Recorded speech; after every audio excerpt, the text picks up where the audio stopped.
Itu pun dia kacau. Baru-baru ni tak boleh pula. Nak keluar negara, kena pergi report. Bila dia buat, bila menteri besar buat kenyataan sikit, diperkecilkan. Dia kata, tak betul. Itu bukan menahan. Tak betul apa? Saya bertahun kena tahan. Daripada tahun 1999, itulah kerja saya. Nak keluar negeri, duduk dalam pejabat SB. Balik daripada luar negeri, duduk dalam pejabat SB. Ada sekali tu balik umrah. Kita ni balik umrah. Anak bini kita semua keluarga tunggu di luar.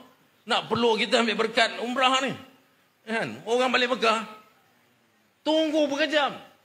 3-4 jam tunggu di luar ni. Sebab apa? Sebab saya kena report di pejabat SB.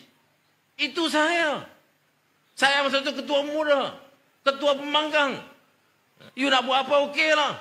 Tetapi sekarang ni menteri besar. Menteri besar Terengganu. Seorang menteri besar macam kes Datuk Sanusi lah tadi. You tak suka dia ke apa? Dia menteri besar. Macam ni juga Dr. Samsuri. Dia menteri besar. Macam mana you boleh hina seorang menteri besar? Sampai macam tu sekali. Setiap kali nak keluar, kena pergi report special branch. Balik, kena report special branch. Ya. Saudara tak pernah kena, saudara tak rasa. Saya pernah kena.